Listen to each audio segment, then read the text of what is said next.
Et bonjour à tous, bienvenue sur la chaîne de Callistas to the Moon. J'espère que vous allez bien. Aujourd'hui, une nouvelle vidéo YouTube, on va faire un point évidemment sur les graphiques. La question est la suivante, un énorme piège se prépare-t-il sur les marchés? Les marchés financiers, vous le savez, sont fermés aujourd'hui, on est en week-end, ils réouvriront mardi. Ils sont sur des plus hauts historiques. Et graphiquement, on a un BTC qui reproduit le schéma qu'il avait réalisé sur le top de marché de 2021. Donc on va faire évidemment un point sur les graphiques. Aujourd'hui, on va analyser le Bitcoin, le dollar, le Nasdaq, le S&P 500, le Litecoin, mais également mon top 5 crypto à surveiller pour dans les jours à venir qui représentent des structures en rounding bottom comme GHST. Et je vais également vous partager ce piège parfait qui pourrait se refermer sur nous sur les marchés avec une configuration dans laquelle des ordres de vente sont en attente dans la zone d'ATH entre 74 et 78 000 $ qui pourrait représenter un piège acheteur. Donc on va faire un point plus précis dans cette vidéo YouTube sur ce potentiel piège que pourrait nous réserver le Bitcoin la semaine prochaine. Comme d'habitude, si vous appréciez ce type de contenu, n'oubliez pas de liker, de vous abonner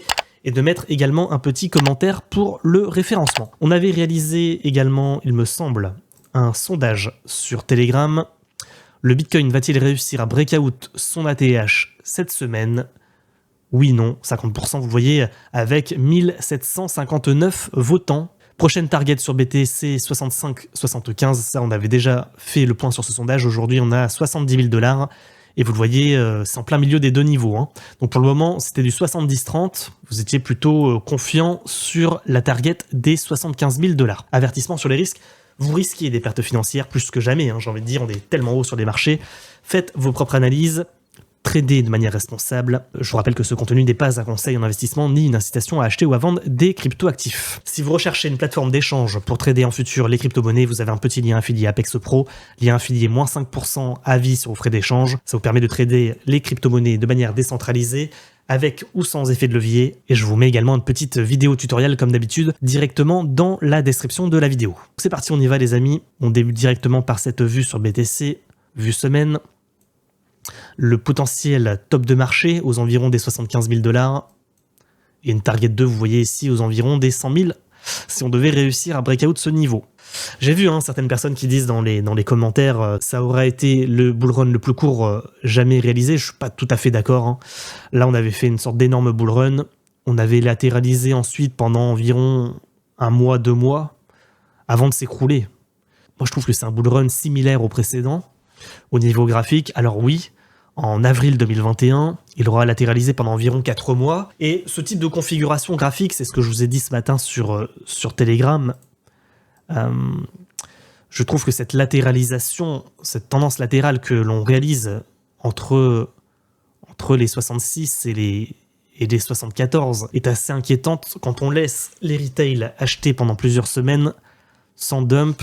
C'est pas forcément normal. On réalise une latéralisation sous résistance. C'est soit une compression pour tenter le breakout, soit ça marque potentiellement un essoufflement de la hausse, selon moi. Hein. Et personnellement, je trouve que ça ressemble plus à un essoufflement de la hausse qu'à une consolidation, une compression courte pour tenter le breakout de l'ATH. Si on devait décrocher suite à rejet sur l'ATH, la target, ça serait la target numéro 3, ça serait tout simplement le milieu de canal. On reproduirait un schéma similaire à celui-là, ou à celui-là. Dans les deux cas, vous voyez que la target, c'était grosso modo le milieu de canal, donc dans la zone des 46 000 $ sur BTC. Donc ce serait un éventuel crash, il faut utiliser les termes, d'une 40% sur BTC. Maintenant, le dump, il se fait, on le voit ici, c'est fait pendant 2 semaines. Là, il s'est réalisé pendant 3 semaines. En général, les crashs, c'est sur 2-3 semaines. Hein. Donc, on l'a également dit dans les dernières vidéos YouTube, hein, on monte en escalier, on descend en ascenseur. C'est les marchés crypto-monnaies, ça, il faut pas l'oublier. C'est vrai que ça fait longtemps qu'on n'a pas eu de crash sur les marchés. Également, hein, cette tendance latérale qui laisse le temps au retail d'acheter. Je reviens également sur ce point. Hein. Quand on vous laisse le temps d'acheter pour tenter des cassures de résistance, c'est jamais un très bon signal. On verra comment ça va se dérouler. On va analyser maintenant le Bitcoin en vue journalier. On retrouve cette vue journée. On retrouve cette figure également en biseau d'élargissement ascendant. Et cette structure dont on a parlé également en premier top, deuxième top, double top, cassure de structure par le bas, effondrement ensuite. Et derrière, objectif, on l'a vu, c'est la base de la figure, soit à environ les 44 000 $ sur BTC. Hein. S'il doit y avoir crash, à mon avis, la target sera les 44 environ. Donc moins 40, hein, c'est ce qu'on a dit précédemment. Au niveau graphique également, des bandes de Bollinger, vous voyez, latérales, on en avait parlé de cette tendance latérale qui pouvait s'installer sur BTC. On en avait parlé, on était déjà aux 62-63 000. Hein. Tendance latérale, on le voit bien au niveau des bandes de Bollinger actuellement. Donc bas de range, 63 000. Haut de range, l'ATH, 74 000. Donc le risque prioritaire, c'est d'aller chercher la bande haute de Bollinger, se faire rejeter dans une zone entre les 74 et les 77 pour former le deuxième top, casser la structure par le bas et s'effondrer. C'est ça le risque principal actuellement sur BTC, comme on l'avait fait pour rappel ici. Structure en tendance latérale, on finit par faire une tentative de cassure de bande haute de Bollinger, on se fait rejeter, on tombe sur la bande basse de Bollinger, et derrière ça cède et ça s'effondre. Donc on est dans une structure similaire sur BTC, mais tout ça on l'a déjà dit dans les dernières vidéos YouTube, hein. Il n'y a rien qui a changé. Au niveau de mes positions de trading, enfin en tout cas au niveau de mes positions spot, il faut savoir que j'ai revendu dans la zone des 3800 $, 3 Ethereum. Dans la zone des 7 $, j'ai vendu environ 200 NIR supplémentaires, donc il me reste plus que 100 NIR sur les 500 NIR que j'avais au début. Mais Apex, le token Apex, j'ai vendu pratiquement 2250 Apex, même plus. Il m'en reste que 250, vous voyez, j'ai liquidé 90% de mes positions sur Apex également. Sur TRX, j'ai vendu environ 15 000 TRX. Il m'en reste environ 13 ou 14 000. Pareil, j'ai vendu au top. Hein. J'ai vendu au top dans la zone des 0,14. Mais Apex, j'ai vendu,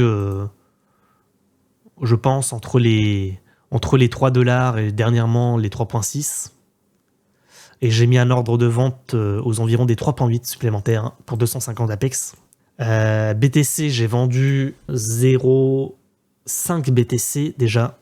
J'irai de moyenne de vente à environ 70-71. Et je compte revendre davantage si on va chercher la zone sur BTC, si on va chercher la TH. Si on va chercher la bande haute de Bollinger, je compte revendre 0,5 BTC supplémentaires. D'ailleurs, mes ordres sont déjà positionnés. Hein. J'ai déjà des ordres, ce qu'on appelle en épuisette, mais là j'ai envie de dire c'est épuisette inversée. J'attends le pump pour revendre dans la zone ici, même jusqu'à 78 000. Hein. Toute la zone entre 74 et 78 est remplie d'ordres de vente. Pour en revenir au titre de la vidéo YouTube, un énorme piège se prépare-t-il? Qu'est-ce que j'entends par là? J'entends tout simplement de dire on a un ATH ici aux environs des 74. Imaginez un instant que vous avez des petits traders, des petits malins qui positionnent des ordres de vente au-dessus de la résistance. Comme je l'ai fait ici, vous voyez, j'ai plein d'ordres de vente entre 77 et 72. Différents montants. Et le piège serait le suivant, on formerait ici une sorte de rounding, on consoliderait, on tenterait la cassure du niveau, on irait siphonner ici les ordres de vente de ceux qui se préparent à un éventuel retournement de tendance, et ensuite casser le support et s'effondrer, comme on l'avait fait d'ailleurs en 2021 ici. On tente la cassure du rounding, on n'y arrive pas, on s'écroule. Donc le piège, encore une fois, ça serait le suivant, ça serait de tenter la cassure de l'ATH. On va mécher un peu au-dessus, on va tenter des cassures, et puis derrière, on va casser le support et s'effondrer. Donc attention à ce qu'il n'y ait pas ici des ordres de vente en attente au-dessus du dernier plus haut. Et ça serait évidemment le piège parfait, j'ai envie de dire. Si on veut que ce piège ne se réalise pas, il faut tout simplement casser le niveau, faire peut-être un pullback, revenir chercher le support, et ensuite reprendre de l'amplitude, sans casser finalement le support. Donc ça serait dans l'éventualité qu'on n'ait pas ici plein d'ordres de vente en attente, parce que le risque c'est quoi? C'est on tente la cassure, il y a des ordres de vente, donc il va y avoir une force vendeuse, donc il va y avoir une mèche qui va se former, et derrière on va prendre de l'élan finalement pour casser le support. C'est ça le risque. C'est du vu et revu sur les marchés crypto-monnaies, sur les marchés financiers. On fait out les cassures, on se prend une force vendeuse, et derrière on casse les supports. C'est comme une prise d'élan pour mieux sauter dans le vide. Donc attention évidemment à ce scénario de pièges acheteurs, de nouveaux pièges acheteurs sur cassure des 74 000 $. Maintenant, si on doit break out les 76 environ pour aller chercher la zone des 90, tant mieux, évidemment. Hein. Bien joué à ceux qui ont tenu mentalement. Néanmoins, personnellement, je prends les profits actuellement sur les niveaux actuels. J'attends les pumps pour prendre des profits. Sur Ethereum, c'est pareil, j'ai mis des ordres de vente. Donc je rappelle, la moyenne des ventes sur Ethereum, c'est 3008. Je pense que je vais mettre des ordres de vente dans la zone ici. Pour venir jusqu'ici, bam, là je risque de revendre. Je pense que je vais remettre un ordre de vente aux environs des 3008 pour un Ethereum supplémentaire. Allez, on passe au marché financier tradi. Un dollar index qui clôture le mois, vous le voyez, aux environs, enfin le trimestre même, aux environs des 104,5, qui marque une belle latéralisation de cours, compression de cours. Si on break les 105,2, il pourrait y avoir une potentielle explosion haussière sur le dollar.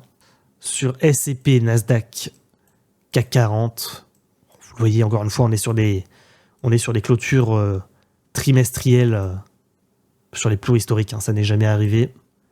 8205 points sur CAC 40, 18 241 points sur Nasdaq et 5254 points sur le S&P 500. Un LTC qui a fait un petit rallye hier et qui s'arrête sur sa résistance majeure, vous le voyez ici, aux environs des 110 $. TRX, enfin LTC, on le voit, hein, tendance latérale au niveau des bandes de Bollinger.